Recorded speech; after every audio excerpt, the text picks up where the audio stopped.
So thank you guys for joining me today. I am Devin Young. I am a broker, D Young Investments Property Management here in Atlanta, Georgia, Phoenix, Arizona, Las Vegas, and in the great state of Missouri. I am here with a buddy of mine, one of my coaches, mentors, a great guy, Darren Light, who is a phenomenal instructor. And we're going to interview him today on the multifamily space and kind of get his take on what the market is doing and where we're going. Darren, please introduce yourself. Thanks, Devin. You could actually be one of my mentors as well, just so you know that. You've been Appreciate doing it. this as long as not longer than me, but I live in Knoxville, Tennessee. I'm married. I have grown children, have two grandchildren. I got into the multifamily space back in 2018. I was in real estate before that with single family rentals. I had one triplex, 8 units total at one time, and was flipping a handful of houses. That started in 16 and 17. Then I discovered multifamily. I realized it was a easier path to scale and grow wealth more quickly. And I also like working with people. I was doing everything else on my own. I actually had one partner when I started all that, but that partnership quickly went south, and we parted ways for the right, smart reasons.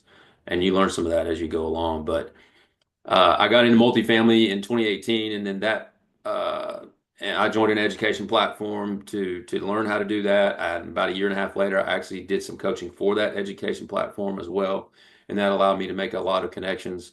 And we quickly bought, I don't even know how many doors, or I'm just going to say 4 or 5 assets from 18 up to about 21. And at that time, pricing on multifamily was still it was still a buyer's market, if you will. And then in 21, 22, it became a seller's market. Well, it became a bad market because, and I'm not going to say a bad market as a whole, but in 22, you had sellers that were just had huge, ridiculous expectations. Um, and it was when a seller has an expectation, it's hard for a good broker to get them to have realistic expectations, if you will. You probably know this from the brokerage world. And so we didn't buy multifamily we have not bought multifamily since 21, I believe. Yes. We've gone full cycle on two or three. We're actually have one up for sale right now. The only reason and it's performed phenomenally. It's in a tertiary market right outside of Knoxville, Tennessee, about an hour outside. We've crushed our business plan.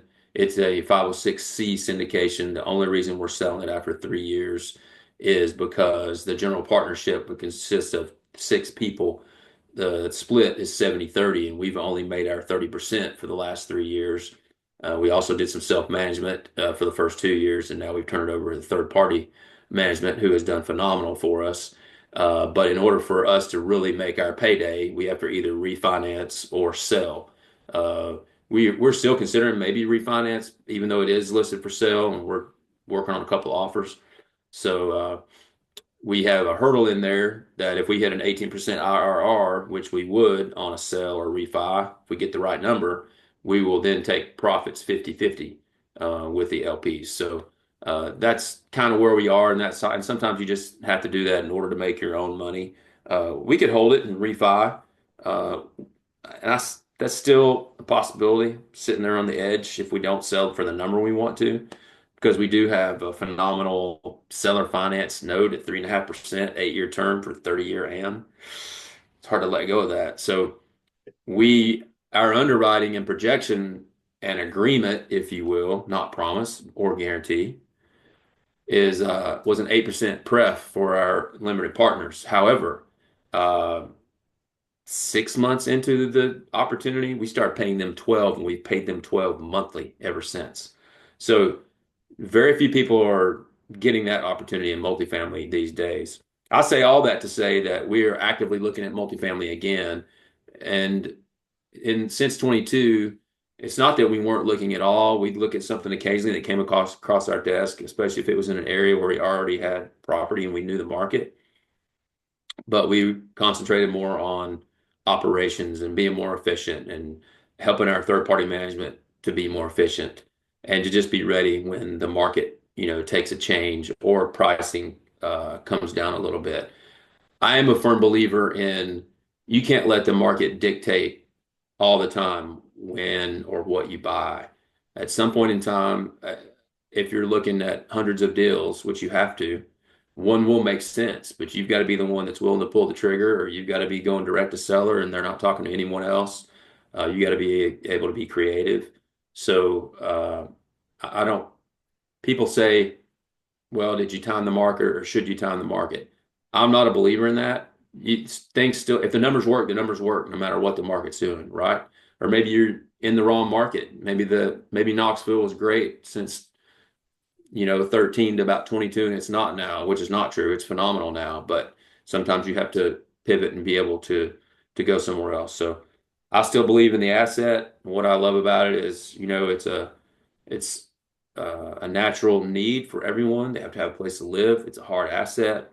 I love being able to take a apartment complex and redo the outside to let the tenants know you're adding some value to it, and then you start going on the inside and going from there, and just forcing the appreciation of something like that is just an amazing feeling, and being able to do it with a team of people is even more fun. So I kind of went down a bunch of rabbit holes there up front. And now I'll Yeah. let you ask me another I question. appreciate it. I appreciate it because a lot of people don't understand, especially after being in 20 years of real estate, why I'm pivoting towards multifamily. And, the one thing that I want people to really understand is it is very scalable and you have the ability to take an asset and be able to possibly cash flow and then limit your risk. So can you speak to that a little bit about why multifamily versus the single family or the Yeah, smaller things? that's a good question. With you being in the space 20 years, you've done hundreds of transactions, and it goes and it goes and it goes and it goes, and you're not making money if you're not doing transactions. Well, it's similar in multifamily, but you don't have to make as many transactions. And so let's talk about the scalability of multifamily. And when we say scalability, that means we can acquire, instead of having to buy 10 separate single family homes in 10 separate transactions, maybe you could buy a couple of them together from the same seller, but most of the time it's 10 together. Well, you're having a separate insurance policy for those. You have all the separate HVAC and mechanical systems for all those houses. You have separate tax parcels. Well, if you went and bought just a 10 unit in multifamily, you have one roof. You still may have an HVAC unit for each unit, but everything else is cheaper unit wise because it's all one building, if that makes sense. Insurance is cheaper. If you're on a main water master water system, it's not individually metered. That should be cheaper as well. Things like that. And then the biggest advantage, in my opinion, is the tax advantage. If you own single family homes, to my knowledge, there's not a huge tax benefit. With multifamily, there's this thing called bonus depreciation that's achieved through a thing called cost segregation study.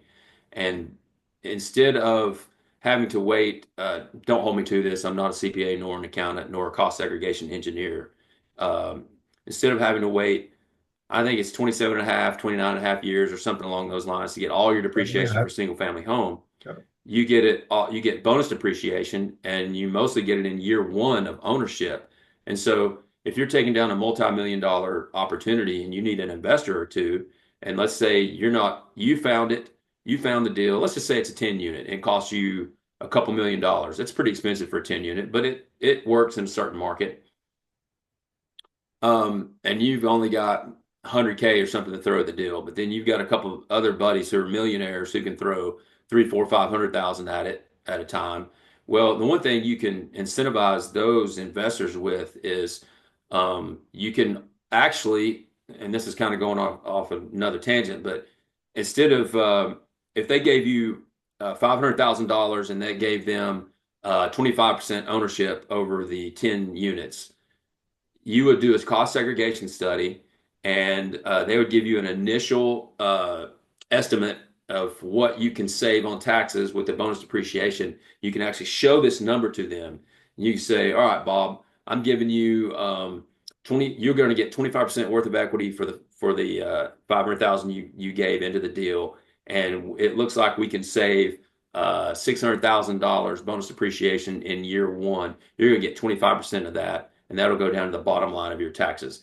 Depending on their W-2 situation or their investment situation, They may get all 25% of that, or they may not. But if they do, and if they're a high six-figure income earner, that can totally offset anything that they may have to pay that year. And then if let's say if 25%, totally making this up off the top of my head because I'm not that fast with math. Let's say 25% was $100,000, but they only needed to use 50,000 of it to offset what they owed the IRS for the particular year that we bought this in. They could then take that remaining $50,000 and move it to the next year and claim it on their next year's taxes. So let me give you a real life example. When I began in multifamily in 2018, I was laid off from my mechanical engineering position at the W-2 company here in Knoxville. I'd been there 12 years.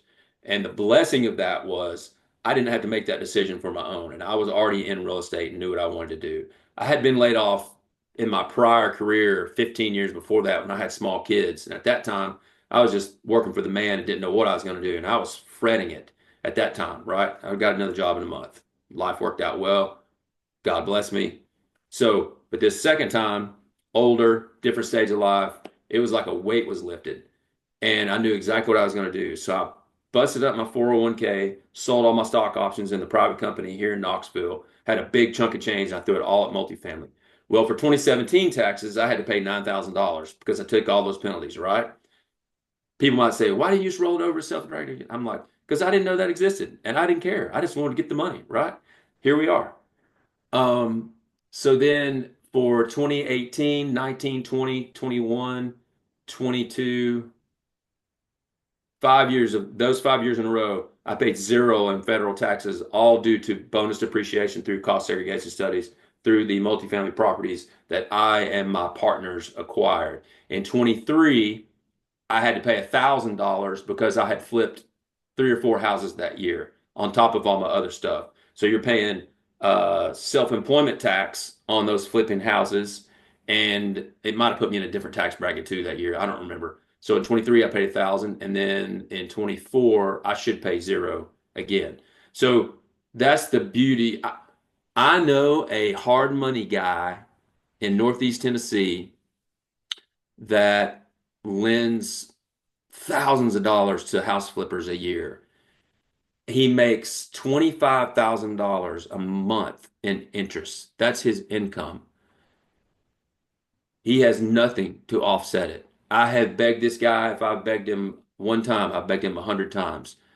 Get in a deal. I've showed him on paper, sat down with a spreadsheet and showed him, here's what you could be doing with saving on your taxes. Because he's already a real estate professional because of what he does. Plus, they own a few properties. I just sent him one recently to try to get him to invest with us. I actually need to follow up with him. And imagine what kind of taxes he's paying with 25,000 a month. That's his income. And I'm sure he's got some other income from a business that he's sold residual stuff. But he's not partaking of that, you know. It's the term, and this may be across the board in wealth, but I attribute it to multifamily since that's what I'm invested in the most. Is it's not what you make, it's what you keep. Absolutely. So if you think about taxes, that's what allows you to do that, and that's why, um, name the rich entrepreneur in the U.S., Elon, Trump, I don't know, it doesn't matter. Name one. They know how to work the tax code. The tax code was written for people like that, but you have to know how to take advantage of it. You have to have a CPA that understands it. You have to have a CPA that helps you avoid taxes, and that's not a bad word. That's a reality.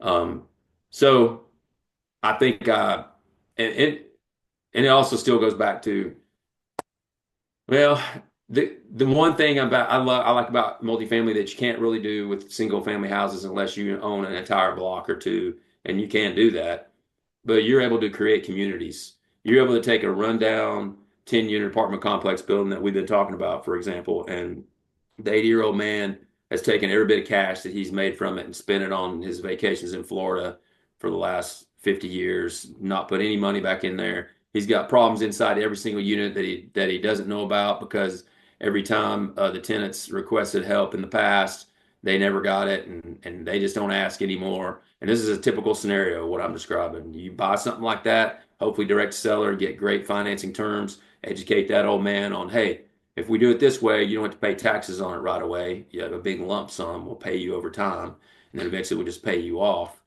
As soon as you take over a property like that, you start talking to the tenants. You find out all the stuff that was wrong that needs to be fixed. You start on the outside, put some flowers up, paint, stripe the parking lot, whatever it is that needs to be done. Well, they think you're amazing, and then you start fixing their plumbing issues inside, fixing their toilet, whatever, name it. Then you start changing out things. That is gratifying because you're actually helping to improve people's lives, if you will. Absolutely. And I think that's absolutely very important as you go through this process. A lot of people miss the give back portion. There's a lot of benefits for the person coming in that's purchasing the property, but you do have the opportunity to create an amazing community. Yeah. I think that's very important and definitely a good thing to kind of focus on and do as you kind of If navigate. your goal is just to make money, it's not going to work. Your goal's got to be to, yeah, I mean, simple things like this. You'll resonate with this, especially because of what you do. They are residents, and it is their homes. They're not tenants. They're not units. A lot of that is psychology goes a long way with people. You're treating them like, hey, this is your home. We self-managed for a couple of years, and we would always use that language. It's like, hey, the maintenance tech will be coming by your not maintenance man, maintenance tech will be coming by your home at approximately 1:30 p.m. Be sure to put your dogs up, whatever. That stuff like that goes a long way with people because it lets them know that you value them. Absolutely. I appreciate that. That's definitely good information to know. So with that, right now where we are in this real estate market and in this climate period, on the single family side, we're seeing a lot of decline, almost to about to some of 5% or so, Hmm. especially here in the Atlanta area. The Phoenix market, however, is still kind of booming, is growing, even though I feel like they're overbuilding and we're going to run into some challenges and issues there in the upcoming years. What's your opinion on the upcoming market for multifamily? I will tell you what I actually learned this weekend from a colleague of mine. I went to a conference with one of the masterminds I'm in. I highly respect what this group is doing. Prosper Capital, just to be totally honest, in Cincinnati.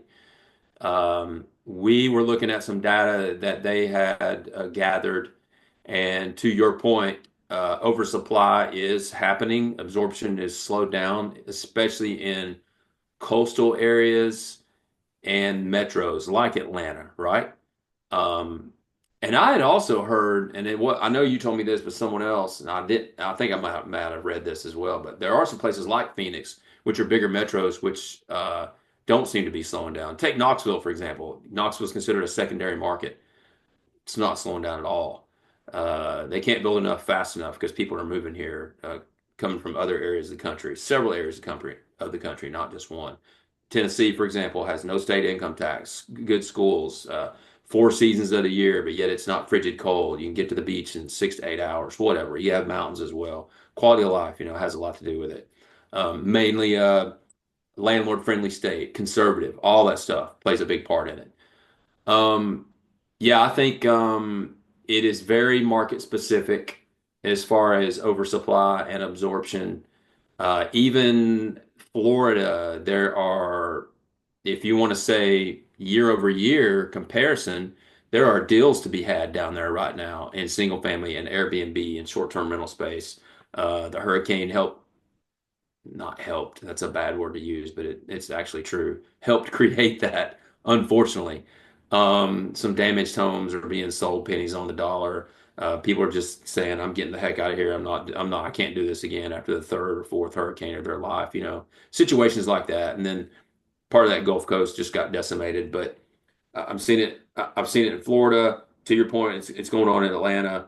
I think maybe even parts of Nashville, it could be going on, but, uh, labor. We wonder yet if this stuff that's going on with immigration, I don't know if we know yet if the effects of immigration are going to affect labor or not. I know that it can. I don't know that it is or that it's going to.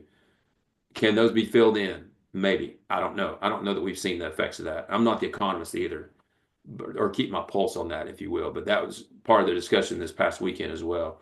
Um, and then tariffs. Is that going to, well, the two main drivers, and this is based on just the information that was presented to me that I think is good. the two main drivers of tariffs as far as supply, lumber could skyrocket like it did back during COVID because of tariffs, and drywall. Um, Drywall is made out of gypsum, and so the country where the gypsum comes from, and then Canada with the lumber, where we get most of our lumber apparently. If tariffs could affect that right there, so will supply slow down, and then some of these areas where there is an oversupply, will the demand catch back up because there might be a potential pause, or is this all going in a direction that after things settle down, it'll sort of go back to normal, if you will. So my answer really is just I think it's very market specific. I completely understand that. We only got a few minutes, but for me, I feel like we're gonna see kind of a decline in the multifamily space just based on cap rates and interest rates over the next couple of years. What's your thoughts on that before we get out of here? I think you're right because I think it's affecting builders, not just buyers. Builders can't go get the loans they were getting before, and you may see. I'll tell you who's really taking a hit is the national single family home builders like D.R. Horton and Ball and however many of them are out there. I know they're taking a big hit. I know that, and here's what I mean by hit. They are either not building as many as fast and or they can't sell them near as fast as they were or for the price they had hoped for. Think about it. They made this big plan for this one subdivision a year ago, did their underwriting, had all these numbers based on what the trends in that current market, median home sale price, and then how here they are later, a year later, with all these homes built, 300 of them, and they're, I don't know, 10 to 20% below what they were trying to predict. A friend of mine has worked for several companies in the last couple of years, and the reason he's worked for several companies is because they can't sell houses for what they had hoped, and he's had to move on to the next company, um, not willingly. So, but multifamily, I do agree with you. It depends on the market as well. It's slowing down because the builders, I don't think, will be able to do what they've been doing. Um, and you know what? It goes back to no one has a crystal ball. So if you get a chance at something, you may have to, if you can still get something for a good price per door and it only cash flows, I'm just going to make up a number. Let's say it cash flows 5 to 6%, but it's solid. But you know that by holding on to it in a couple years, and you agree with your partnership, hey, we're not doing any draws for 2 years, and we know it's going to appreciate. So we're either just going to ride that appreciation wave, or we're still going to be able, when the interest rates come down, to be able to refi and cash flow at that point. What do? Sometimes just having that 5 to 6%, and if that property's near a bunch of your other ones and it's a up and coming market, uh, sometimes you got to pull the trigger on something like that, knowing it's not a home run, but it could still be a great asset down the road. Because you want to hold these things as long as you can. The longer you hold them, the more opportunity you have to refinance, not just once, but maybe twice. It allows you to pull money out typically. Yeah. Okay. Awesome, awesome, man. I really do truly appreciate you taking the time to sit down and talk with me today. One final thought before you get out of here. What is the best opportunity or place to be investing in the multifamily space to your knowledge today? Um, You had to pick a city or a state, where would you go? I'm really biased, man, but I would have to say Tennessee. And I guess, and people might say, "Oh, you let the cat out of the bag. It doesn't matter. You still have to come here and compete." And I want to see everybody win. That's just my mentality. There's enough. That pie is huge out there. You know this. There's not as Absolutely. many people doing this as people I think it is. lead you to Yeah. believe or think there is. There's never a And scarcity. exactly. The reason I say that is I've been doing it mainly here. We've been in a couple other states. Well, we've actually only been in Kansas City, but now we've been in Arkansas with the RV park, but that's not multifamily. Um, we the growth here is just exponential, and so if you take here's what I would tell somebody that was looking for a market. I would tell them, if you look at Tennessee, look at Nashville, and do a 30-minute drive circle outside of the metro Nashville. Look anywhere beyond that 30-minute circle and only go about 45 minutes west. but then go all the way east across this entire state. There's little towns that have been on I-40 for years that are starting to blow up because they're 20, 30 minutes outside of Nashville, maybe 45. People don't want to live in Nashville, but they want to work, but they already work in Nashville. But this little community has great schools. It's convenient by the interstate. They're adding this industry there or that industry there, what have you. A lot of companies come to Tennessee because they give them tax benefits. Also goes back to being a conservative state and no state income tax, things of that nature. So Knoxville, Chattanooga, Tri-Cities, all those towns, but it's not just those towns. It's the tertiary towns, like where we have our 34 unit north of Knoxville. So I have couple colleagues, one's in California, one's in Ohio. They're looking together. They met through a mastermind, and they are heavy on Tennessee because they've done their research. So population growth, job growth, neither one of those statistics have slowed down or been negative in the last 7 years. I just made that up. I know it's five for sure. I'm just going to guess seven. And then everything else that comes along with it. The absorption rate here is very high. Uh, the rent wallet percentage, as it's referred to, meaning how much of my rent comes out of my paycheck monthly, is less. It's around 20%. You always want that number to be less than 30. If you go any higher than that, then you're getting in territory where it's hard for people to pay their rent. So when that number is low, that's a good sign. Um, yeah, I'd say I am biased, but I know the market just because that's where I am. Carolinas are still good, both of them. North Alabama is still good. Even South Alabama, near down near Mobile. That's a good area. Kansas City, go out and read what's going on in Kansas City. It started about 4 years ago. It's blowing up everywhere, but it's so big that there's opportunity everywhere. You just got to be on the ground and pick stuff off. So that would be another one. Appreciate it, man. Again, thank you for showing up Absolutely. and helping me Glad to out. do It it. was a pleasure. Thank you.